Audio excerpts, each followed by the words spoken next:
My name is Terry Penley, and I'm the director and the nurse manager here at the center. I just love working here. I realize that God has prepared a work to do here, and I get to be a part of it, and it's amazing. Pretty soon here you're about to see a video of a woman who comes in. When she comes in, I'm blessed. I see on her face what God has done.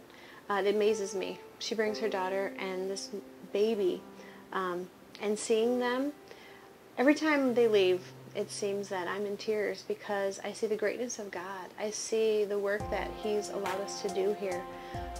She also is a great voice for us in our community. She's bringing many of her friends, and she sees a need as she sits in a doctor's office and tells people, and they come. And so through even her words, we are blessed to see other girls come to the center with many needs. They come in and we're able to share God's love with them, and that's why we're here. We came to the Pregnant Resource Center she came home one day and she said that, she thinks that she needed to, to have a test done. And I really didn't understand at the time. So after we talked a little bit more, she told me she might be pregnant. So we did. At first I was going to buy her a pregnancy kit, and I figured a lot of times those things weren't accurate. I needed somebody to tell me something real quick. So I went and got the telephone book, and I opened up and I found the Pregnancy Resource Center number there. We came over and Terry did the test, and I was surprised to find out she was pregnant. So I was so upset, and I guess I wasn't really listening too much that day, and I didn't hear what I wanted to hear. I had nothing but abortion on my mind, and that was what I was thinking. I was so scared at that time and panicked because I knew, oh well, my daughter, she couldn't really handle a baby by herself, and the father was nowhere in her life, so I just said, a baby with a baby, I couldn't see it. It was already kind of hard because she has a brother with cerebral palsy and grand mal seizures, and the other one got sickle cell and strokes. So, and you have to do monthly blood transfusions for one. So I really kind of panicked, and I just didn't see I could handle anything else. I know God. I had been brought up in church my whole life, and I know God was not, in that.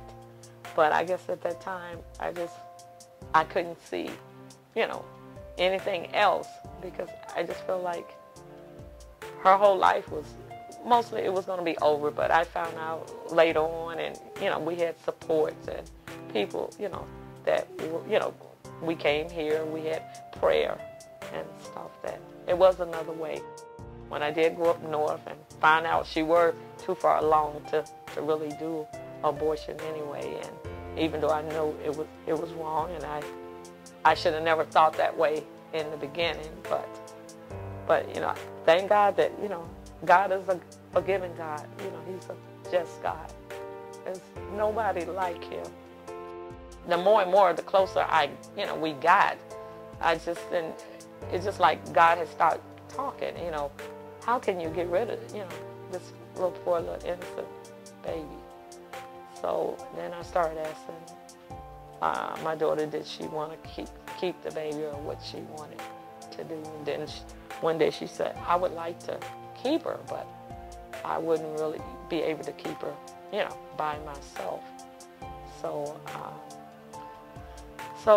I thought about it and asking other relatives and things. A lot of them, well, this is going to change your life as well as hers too. I knew that, and and with her already having two brothers that had a lot of issues and running back and forth to the doctor, I knew that it wasn't going to be easy. But with the help of God, I just couldn't give the baby up afterwards. We have the baby to this day, and she is such a a bright, loving baby, and I can't even imagine, how it, that would have been if we had gave her up or aborted her. I just couldn't. I couldn't have, I couldn't have done it. Or if they had did the abortion, how would I have lived with myself? Because each day that I look at the baby, I think, how could I have tried to do something like this to you? The Pregnancy Resolve Center, they have been so helpful. Each time we come here and we have counseling or we have prayer, and, they always say encouraging words, to you, because you're not alone. That's the whole key, of coming here. You feel like a family. You just don't feel like you're walking into an office somewhere. So they really have touched, our lives.